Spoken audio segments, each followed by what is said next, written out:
ওয়ালাইকুম আসসালাম রহমতুল্লাহ বরকাতু। আপনার প্রশ্ন হলো কোরআনুল কারীমের বিশুদ্ধ তাফসির কোনটা পড়ব, যেটা সালাফি আহলে হাদিস কোরআন হাদিস দ্বারা থাকবে, এ সম্পর্কে জানিয়ে উপকৃত করবেন। আলহামদুলিল্লাহ ওয়াসসালাতু ওয়াসসালামু আলা রাসূলিল্লাহি ওয়া বা'দ। কোরআনের তাফসির, বিশুদ্ধ কোরআনের তাফসির, বড়র মধ্যে আপনি তাফসির ইবনু কাসির, তাফসিরে তাবারি, এগুলোর অনুবাদ আছে, পড়তে পারেন বড়র মধ্যে। আর যদি আপনি মিডিয়াম বা ছোটোর মধ্যে পড়তে চান তাহলে তাইসিরুল কোরআন আছে, তারপর আহসানুল বয়ান আছে, এইগুলো আপনি পড়তে পারেন। এগুলো বিশুদ্ধ একেবারে সহিহ হাদিসের আলোকে তাফসির করা হয়েছে।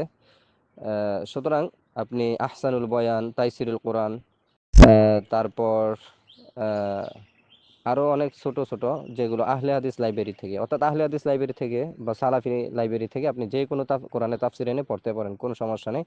তারা তাহকিক সহকারেই সেগুলো লিখে থাকেন এবং তাহকিক সহকারে লেখা হয়েছে।